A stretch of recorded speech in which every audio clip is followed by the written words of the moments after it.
Now, I'm going to jump ahead for a second to talk about the build systems.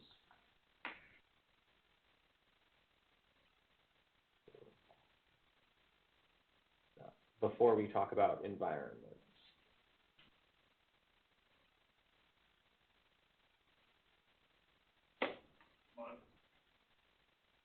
Or before we talk about modules.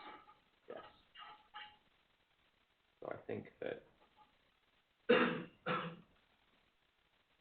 So I mentioned that we have these build system classes that help us out with a few things. It's basically just convenience methods to not have to write the same thing in every single package. So these are the ones that we currently support. It's not all that hard to add new ones. And some of them might seem somewhat strange. Like, it might be a type error to consider AutoTools and Intel. But the point is that these are sort of categories of packages that in some way require the same handling that we've created convenience methods for. That is not to say this is an Intel build system, but rather that we treat Intel packages the same in some way. And the basic idea is optimized for the common case. For every CP2K that has some crazy thing to generate the makefile before you call configure, makefile.in before you call configure, you've got 10 that look like MPI leaks or cups. So these are the kind of the canonical patterns as we see them. Should look pretty normal to everyone. CMake, make, install, configure, make, install, R, Python. Notice that configure by default is an in-source build. CMake by default is an out-of-source build. It's kind of what you expect for these build systems. And so the AutoTools package implements some sort of defaults for these things. Let's just configure, make, install. Same with CMake, make, install. There's some tricks in, setting up the modules to actually find the right things, but we abstract that away from people. And then you only have to provide the arguments. So AutoTools packages have a function configure args. You just stick, if you don't have to override the install method, you just stick in the args. There you go. Similarly, CMake args for CMake packages. So here's an example. Doesn't make the packages that much easier. It actually does more for Python packages. Do we have an example for Python? Yeah, for Python packages, generally, you don't even need to put anything at all. You just say what it depends on, and it knows exactly how to install something that depends on those things.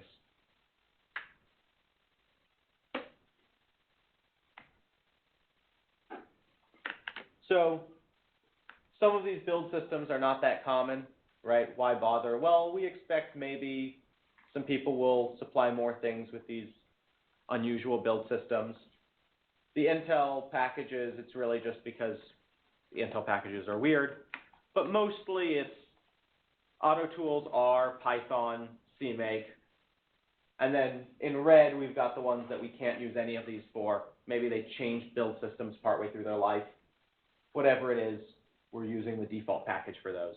Someone wrote it a long time ago and no one's bothered to convert it. So it's just a simpler way to write the packages. This is what we would have done if we hadn't used the generic template to start MPI leaks.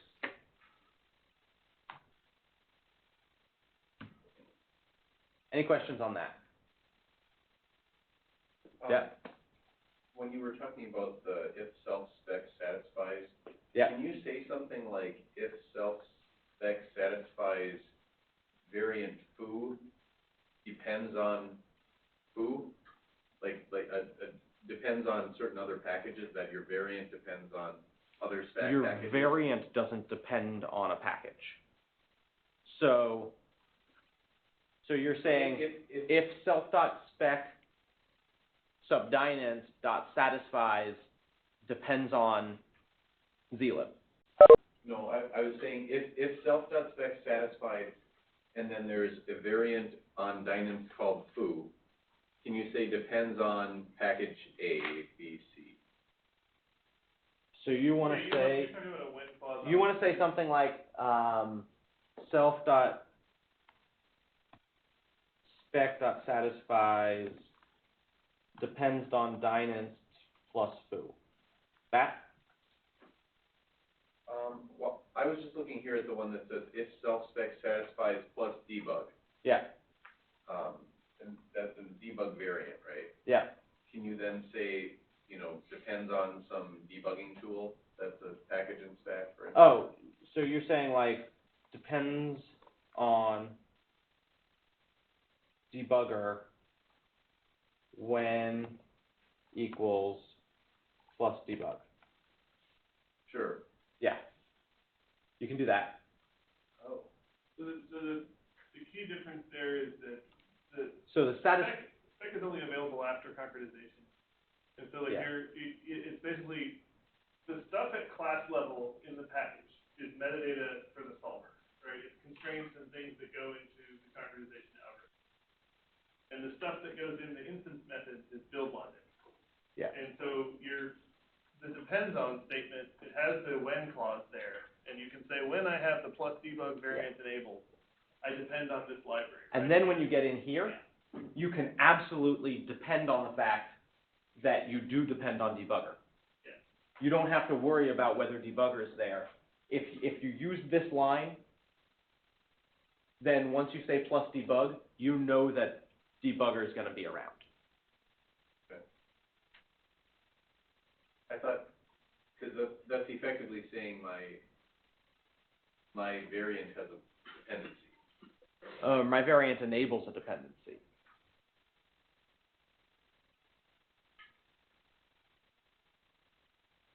Yeah, we just think of it in the opposite direction in terms of enabling the the variant starting the dependency instead of the dependency starting the variant.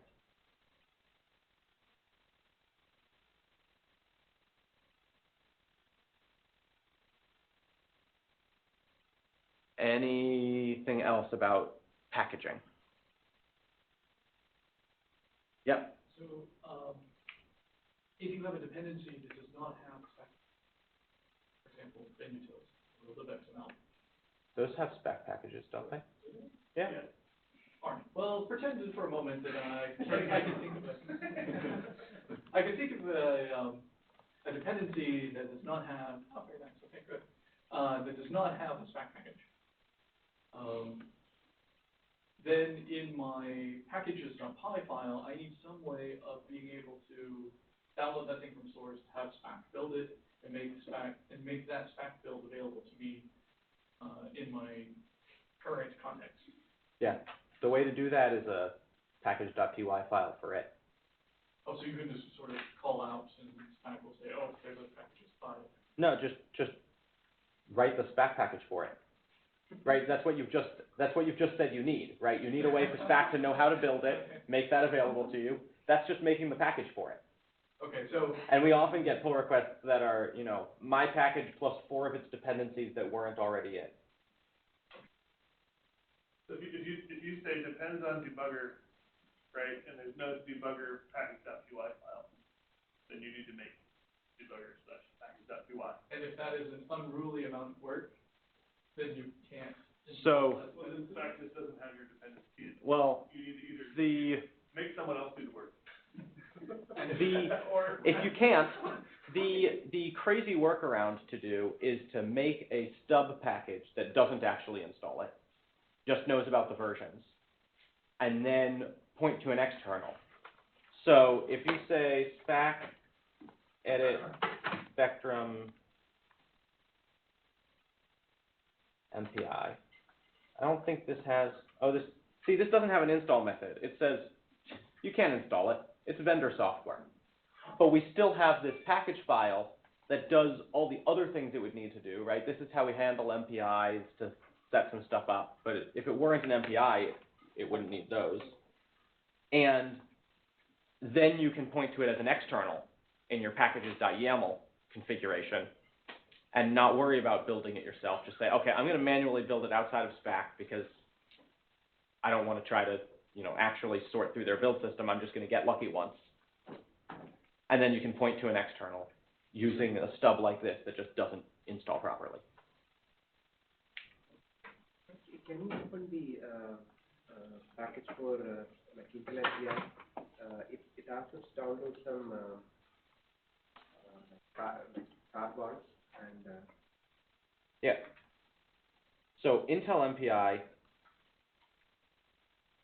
actually does install, even though it's vendor software. And it uses this Intel package pseudo build system that we have to deal with all the weirdness of Intel packages. So we could go dive on, maybe tomorrow in the free time to work on stuff, we can go dive on what the Intel packages are doing to actually distribute from binary through Spack. Are there any other examples of distributing binary through Spack other than MPI? Other than the Intel packages in general? A lot of the vendor ones will download binary archives. Yeah, not off the top of my head, Okay. but I would guess there is. I'd be careful to make the distinction that, like, the Intel packages, because the Intel stuff is only available through Intel's proprietary installer, right? It's almost like it's a source build, right? You have a recipe that downloads the installer and runs the installer, right? And that installs the binary. That is different from Spack's own binary packages, where you would first do that install and then make a Spack binary package out of the result. So, before we forget, to make sure that we haven't messed anything up for a future section of the tutorial, we're going to say Spack uninstall MPI leaks.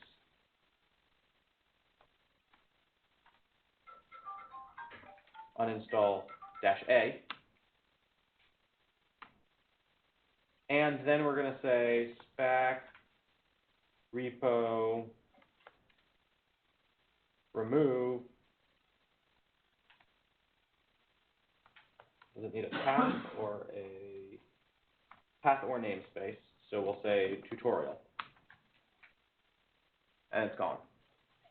So now we're back to just using the built-in stuff in Python or in Spack. Any other questions about packaging?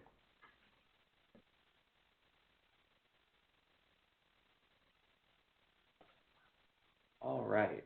Then I think the next section is environments, or is it modules? I think it's environments. Do you want to swap the order of them? Go ahead and do modules.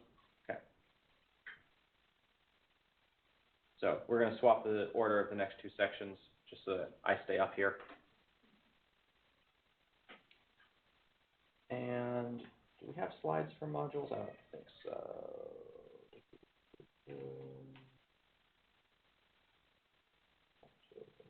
No, we have no slides for this. All right. So, got a couple different ways that we can deal with all of the packages that we're installing. So, Spack find, it's starting to get a little bit messy already. And there's a couple different ways you can deal with that. Todd's going to talk about one in a second called environments. That's more for developers who are using Spack. Modules are a way as a facility that you can deploy a system for navigating this space to users. I think everyone probably knows what a module file is. I can maybe skip the super basic stuff. And I'm going to skip the underlying logic of how Spack generates them for now. So does Spack automatically generate the module? Yes. Okay. So let's get set up for the tutorial. So let's say Spack install lmod. We're going to use lmod because lmod is backwards compatible with TCL, so we can play with both types of modules through the tutorial with lmod.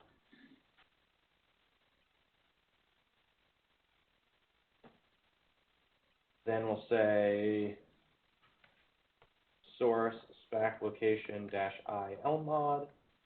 /lmod/lmod/init/bash.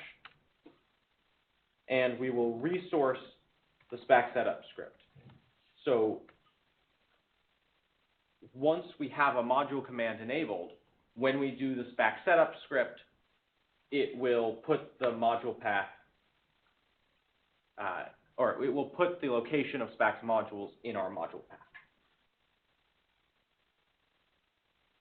So now we can install GCC at 7.2.0. And what we'll discover is we actually installed it earlier. But now we're going to add it to our compilers. So the way we added it earlier is we said, hey, Spack, look for a compiler at exactly this path. Here it is. We could do that again, but just for fun, we're going to do it a different way. So if we say module list, we can say we have no modules loaded. So we can say Spack load GCC at 7.2.0. I'm going to move that up here. Spack load GCC at 7.2.0. Now the Spack load command is just a thin wrapper around the module load command that translates from Spack specs to module names. So we can confirm that. We can say module list. This was actually run through the module command. No special sauce. It's just a way of finding modules. Now we can say Spack compiler add. We give it no arguments. That means search my path variable. And since we loaded the module, it was now in our path variable. So instead of giving the path to a compiler, you can always just load that compiler's module and say Spack compiler find, Spack compiler add, and you'll get it. So now let's install some software for this tutorial that we're going to play with. So Spack install netlib scalapack, depends on OpenMPI, depends on BLAS. And I'm going to do it all as one command just to show that we can.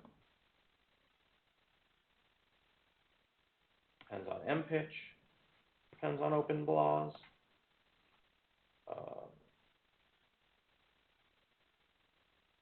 That's OpenBLAS that I want. And netlib scalapack depends on OpenMPI, depends on netlib scalapack, and any reason why you have to give both OpenMPI and mpitch here as different paths? because I'm making sure it's got them both separately. I don't care what your configuration is. I want these two things separately. Most likely, I don't have to say it for the ones that I want to be OpenMPI, but So, look, okay, I'm a little confused. So, I'm trying to install netlib scalapack. If I give it two MPI libraries to build on, which one would it? He's installing two. I'm installing Okay. 4 different things right now. Okay. So you can see netlib scalapack with a couple of Oh, okay. choices. Sorry, netlib okay, scalapack okay. with 2 choices. Okay. Netlib scalapack with 2 choices. Okay. Netlib scalapack with 2 choices. Now it's true that OpenMPI and OpenBLAS are probably the defaults, so I probably didn't need to specify those. But if you've messed with your configurations during this tutorial, maybe not. And the last thing we're going to say is scipy, depending on OpenBLAS.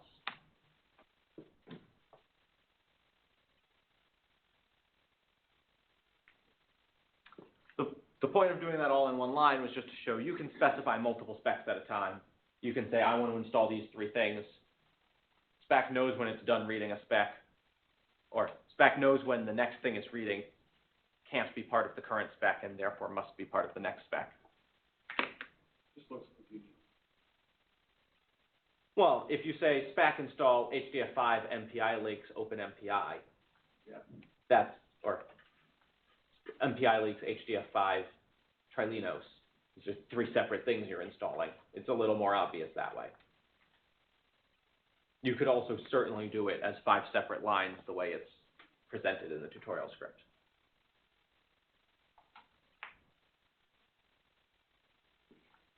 Greg, which tutorial script are you on the environments one? No, the next one, The next one. the modules. 1. It's a good point. So we skipped a section. Todd's going to go back and do environments immediately after this, but we're just swapping the order of these two sections.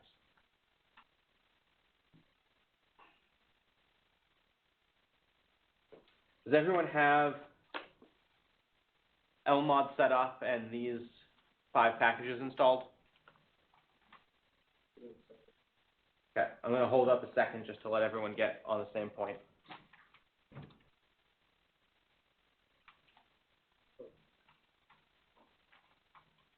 Mine's building from source. I think it'll take some time. So if others are, Oh, yours is building from source? yeah, I'm trying on a different machine. Okay, yeah. No, if you're doing it on a different machine, then it's going to build from source. I'm not going to wait on you then. Sure. OpenBLAS takes a long time. You might want to jump back on the VM. OpenBLAS will take 45 minutes easily. Yeah. All right. So now we'll say module avail. And we can see Spack generated a lot of module files.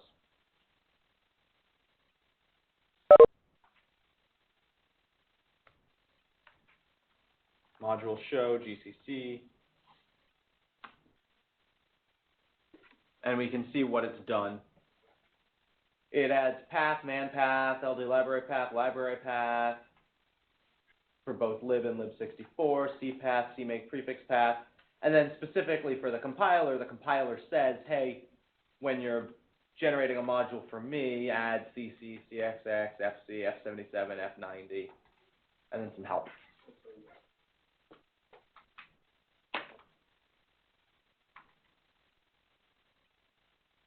So maybe we don't want all of these things. A lot of places don't use library path, don't use cpath.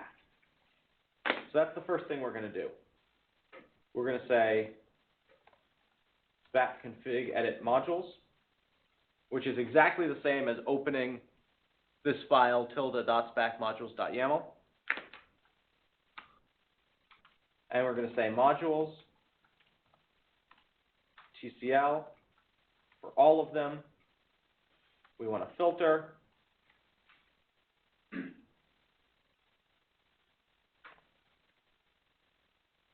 We're going to blacklist a couple things.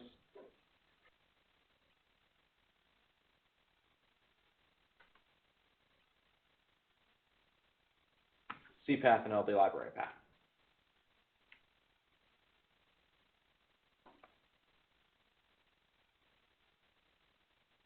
And then we'll say Spack module TCL refresh. So it says, do you really want to regenerate all these module files? Yes, I do.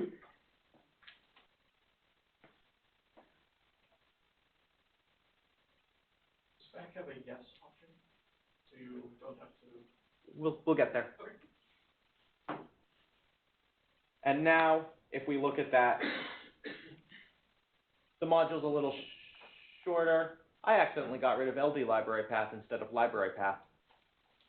We'll fix that. But we got rid of cpath and LD library path.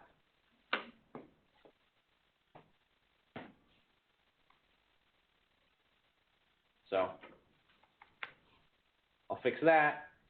And we can also prevent some module files from being generated, right? We're looking at module files from everything we've done in this tutorial, and we only care about those 5 packages that we're using now. So maybe we'll blacklist some of them.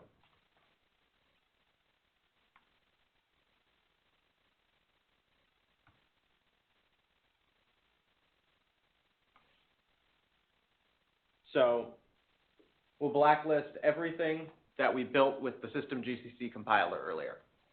The only reason we have to put quotes around this, I believe, is because it starts with a % sign, and YAML wants to use the % sign for something else.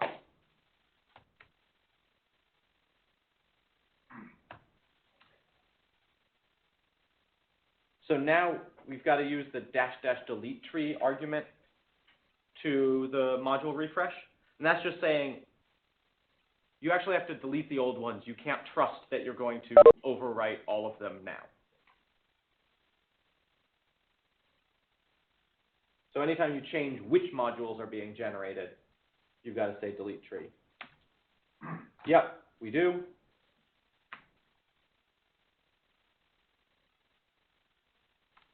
Module avail. And now we've got a much shorter set of modules. Greg, what's the configure script that you use to bring up the? Spack config edit modules, or edit in your favorite editor, tilde.spack modules.yaml.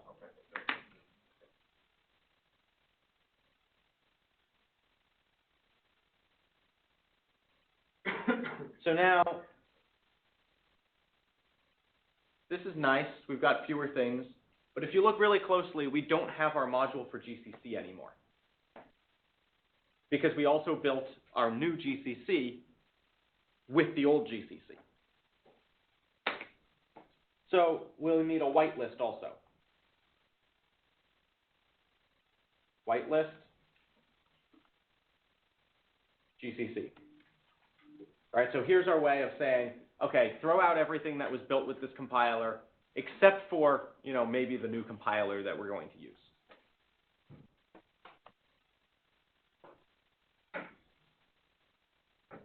And we can module refresh -y.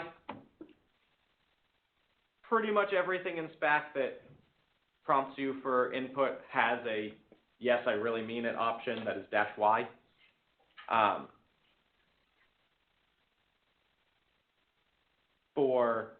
For uninstall, -y says ignore the normal prompt saying are you sure, but it doesn't override, say, dependence needing it. You would need a -f to also override that. And we can now say module avail, and we can see we've got our GCC module back.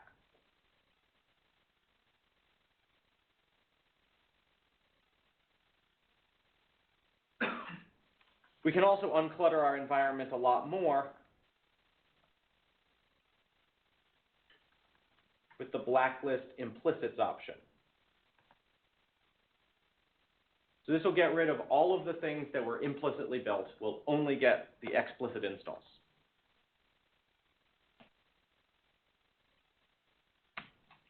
That's not going to do it.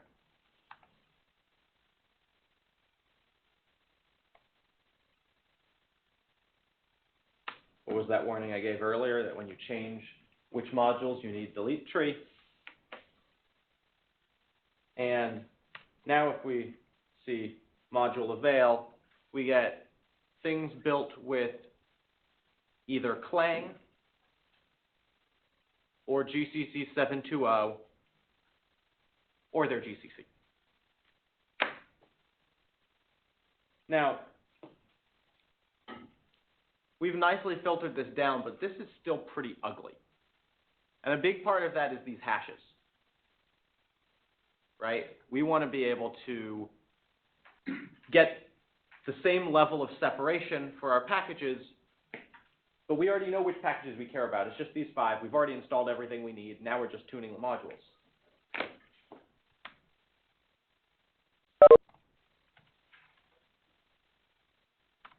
So I'm going to get rid of that blacklist implicits.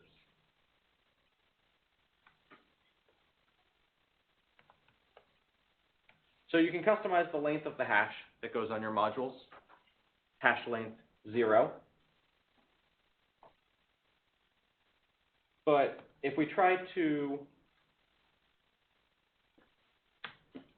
do it now, we get operation aborted.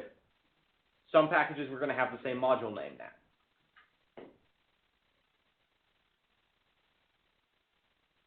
We actually check for that before we start deleting things. So nothing has actually changed, thankfully. And now we can go back and maybe we decide hashes are okay, or maybe we want to be cleverer than that. So we're going to say, for every package, we're going to set up some suffixes. If you depend on OpenBLAS, you get an OpenBLAS suffix. And if you depend on netlib lapack, you get a netlib suffix, if I can spell. And then similarly,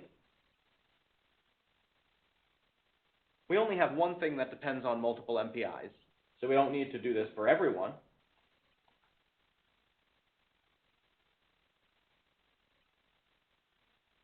But for netlib scalapack, we can say, okay, if you depend on OpenMPI,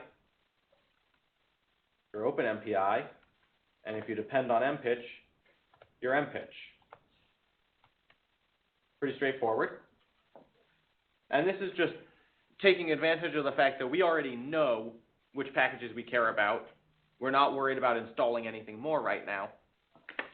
So we can create a more constrained thing. Notice we're using the anonymous specs here to specify theoretically large, although in this case it's only 2 of each swaths of packages.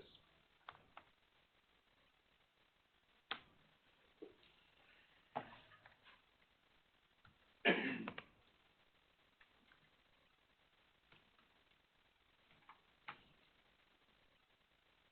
somewhere in here,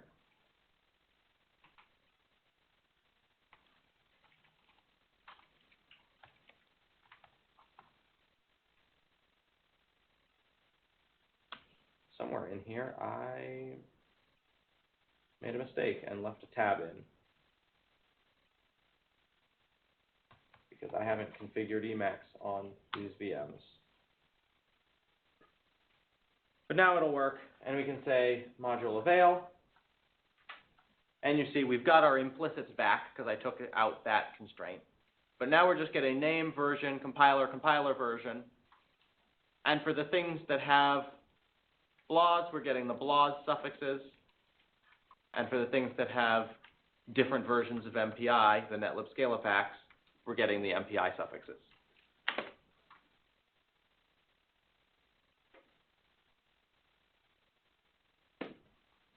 But that's not really enough, because if we have things this way, you can load 2 different netlib scalapack modules at the same time because they have different names. So let's fix that.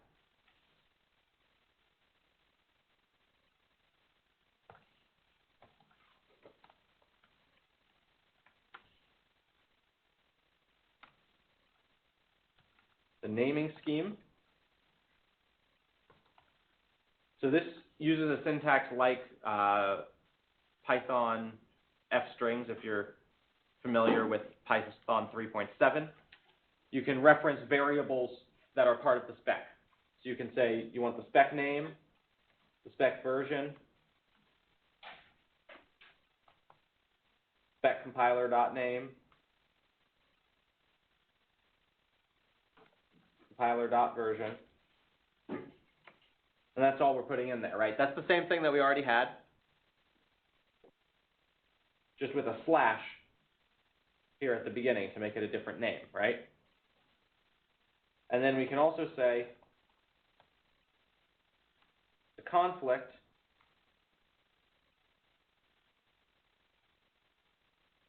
two things have the same name.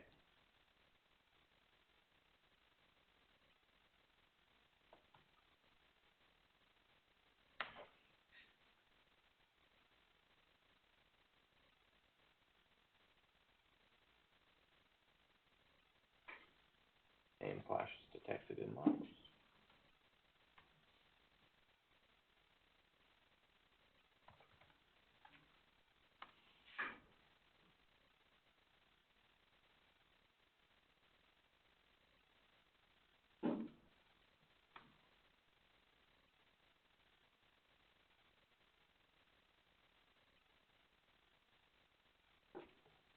What did I break?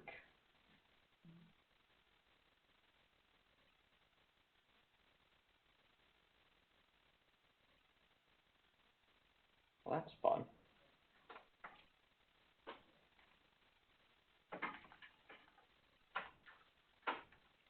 Main version.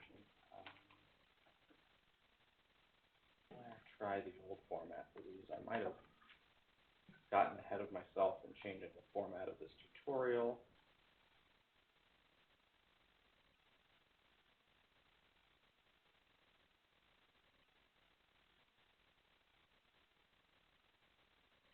Oh, yeah, because we're looking at, oh, I think that's what happened. So we changed the format for these things in develop, and I think I got overly eager in changing what went into the tutorial.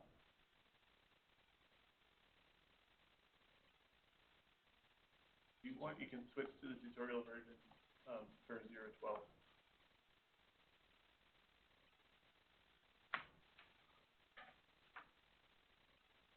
Yeah, that was the problem. Sorry about that. And let's see, where am Do you I? want to explain that one to people? So, Yeah. Change rates again? Yeah. Changing it. So,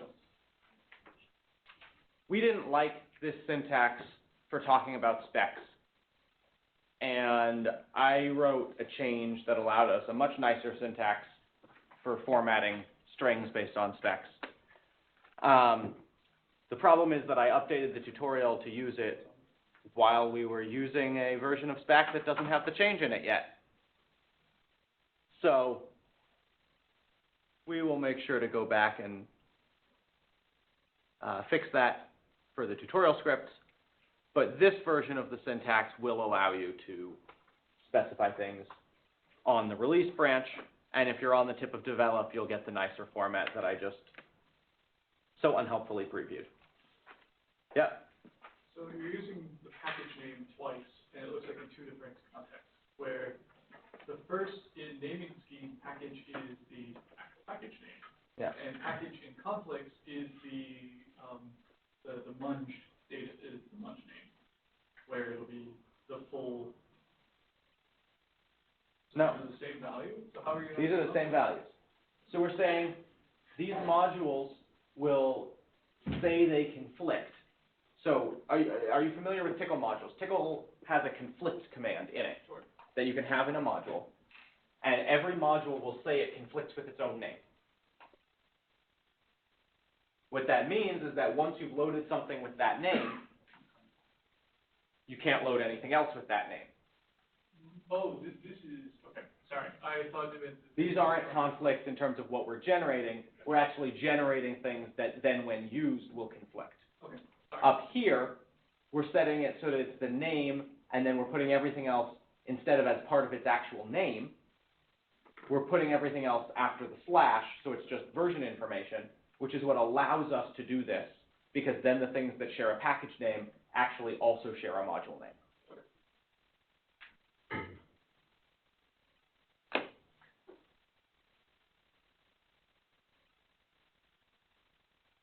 So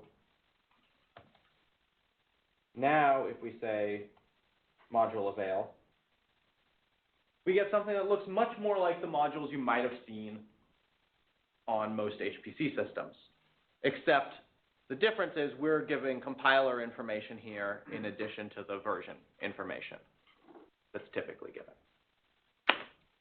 Now, you should note that the naming scheme and conflict things are Tickle specific. You cannot use those with LMOD modules when we get to LMOD modules in a second, because LMOD has other ways of handling those concepts that are actually much cleaner.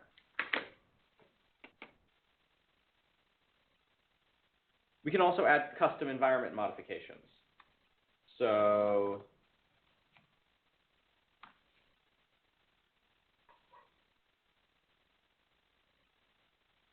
after the filter, we can say environment spec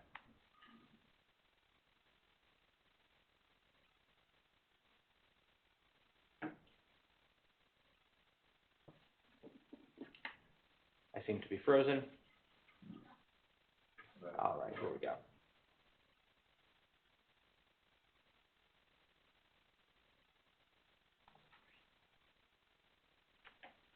So here's another place where we were using that old prefix, or that old syntax.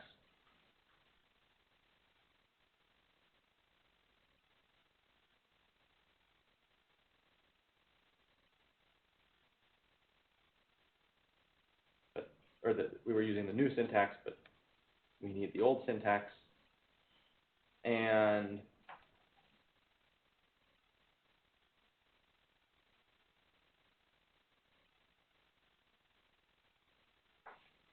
we can refresh the modules.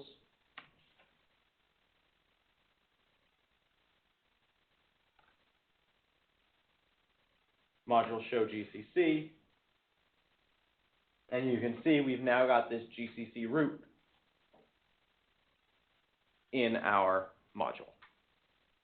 And you can do the normal sort of module manipulations on environment variables in that environment. We did set, but you can also do prepend path, append path, unset.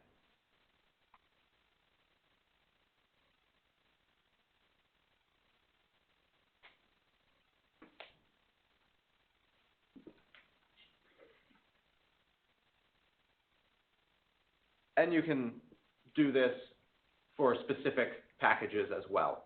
I'm actually not going to go through this piece because it's pretty straightforward. What you can set for all packages, you can also set for one of them. And this would change these paths, right? These F77 would just become G4tran, which would work because we've changed the path. We can also individually refresh specific modules.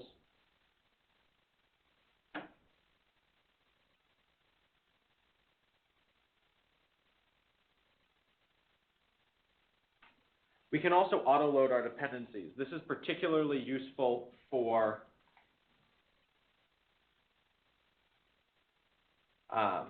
Python because Python packages need their related Python to be loaded generally to work. So we'll say anything that depends on Python will auto-load. And the options for auto-loading are all or direct, or none, if you're trying to override what someone had done above you.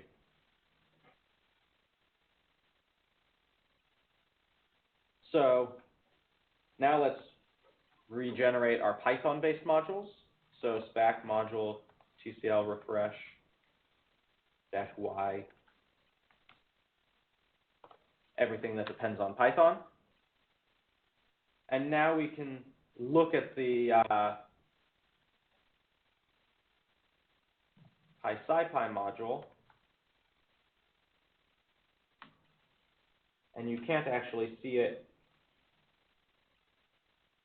from the module show, but you can see it when you actually look at the module file.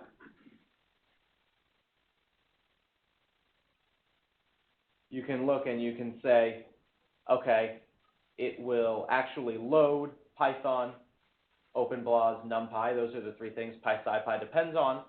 And because we said verbose, it will also put things to standard error. Why it's putting them to error instead of output is something to take up with the people who write module systems.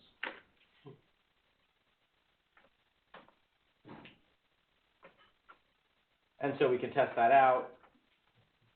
Module load PySciPy. And we can see it actually tells you what it's doing. It's auto-loading its dependencies.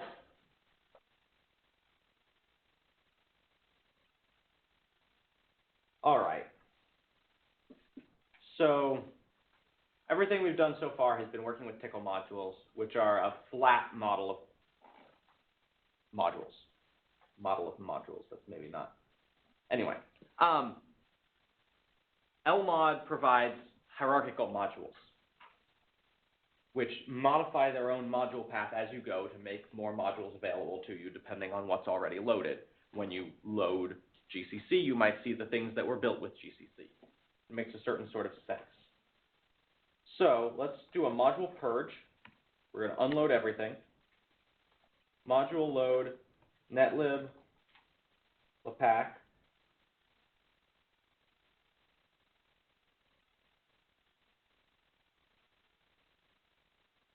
and OpenBLAS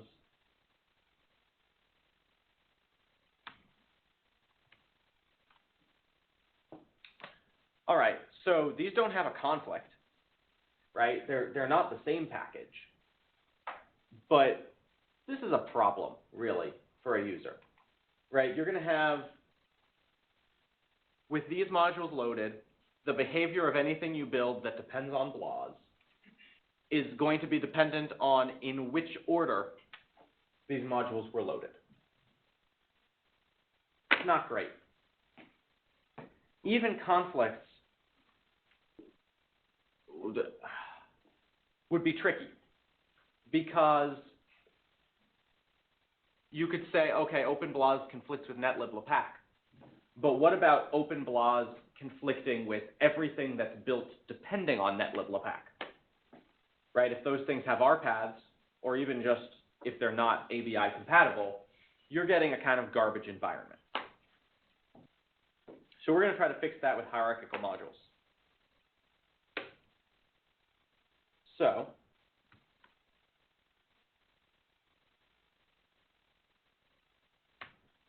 we're going to open this back up. We're going to take out the naming scheme. We're going to take out the verbose, because those are LMOD specific. We're going to change what we're dealing with to LMOD.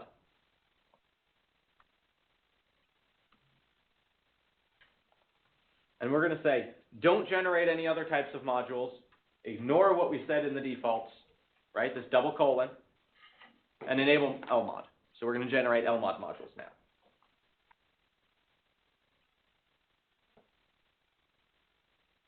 For LMOD, we give it a core compiler, or some set of core compilers.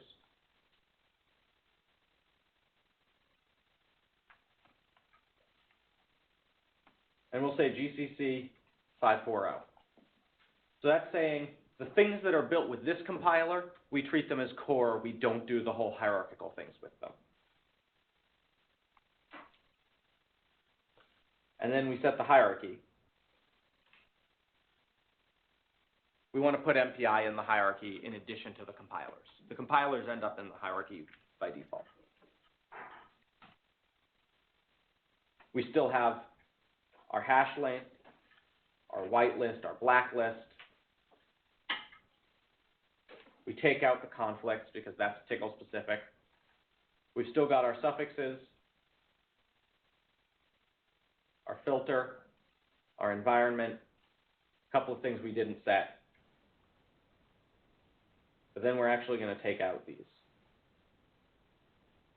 because we've got MPI in our hierarchy. We don't need that.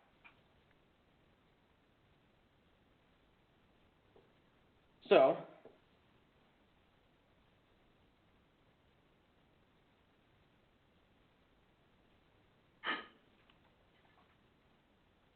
we're going to refresh the LMOD modules now that we've actually come up with some configuration for them. And we're going to say module purge, no modules loaded, module unused,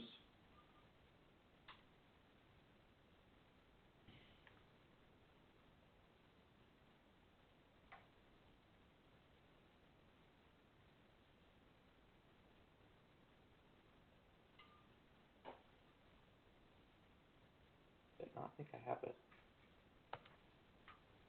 Oh, it just doesn't want to tab complete.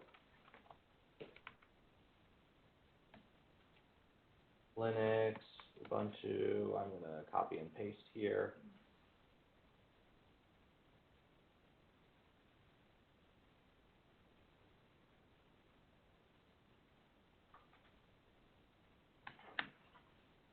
And module use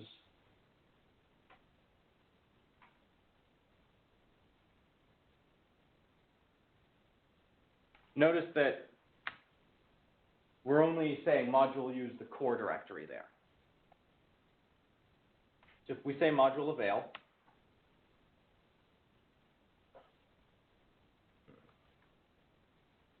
module unuse.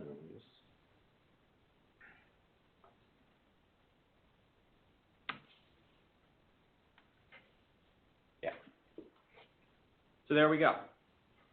The only thing that we put in core, right, we said core compilers, GCC 540, and the only module that we allowed it to generate for anything we built with that GCC was our GCC 7. So that's the only thing in core. And generally, what you want to have in core is the things that you don't care what it was compiled with and your other compilers.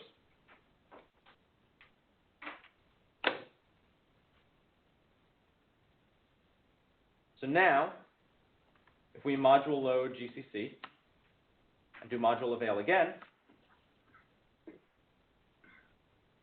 we've got a bunch of stuff showing up. These are all the things that we built with GCC that don't depend on MPI. And if we say module load mpitch, now we've got a third level. We've got the things that are built with MPI also.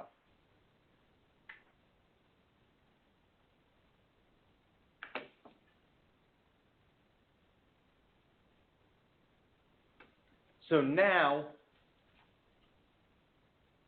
we can show off the consistency that this forces. So let's say module load netlib's Scala pack. Let's say the OpenBLAS version. And if we module load OpenMPI, it says, okay, OpenMPI is an MPI. You already had an MPI loaded. We'll swap them. And everything that depended on one of them gets swapped as well. So this is forcing us into a consistent environment. Well, it's mostly forcing us into a consistent environment. Notice that it's not handling the OpenBLAS versus netlib version up here. So we could have PySciPy, we could have netlib lapack here, and the Scala pack that uses OpenBLAS at the same time. That's not good either. So we can extend the hierarchy. Now, we have this note in here that's considered unusual at many sites, mostly because modules are written by hand, also because the team that develops LMOD says, yeah, you can do that, but we don't test it very much. So with that note, we'll go into some cool stuff. Yeah. Yeah, we're right up against break. I don't know. This is kind of the last thing, isn't it? Yeah. Let's pick it up after break. It is the last thing in this, because I'm not going to go into the templates. We can actually just skip it and just stay on time. So you can add other virtual providers to your virtual dependencies to your hierarchy. If you want to try it out, the scripts are there. You can put LAPACK in, and it will force consistency among LAPACK providers, for example. And then the other thing that we generally skip is this working with templates. The way the module files are generated pulls from a template that ships with Spack. But you can put other templates in that will allow you to customize what the module file looks like internally at a much higher granularity, like the kind of help that gets put into the module files, things like that.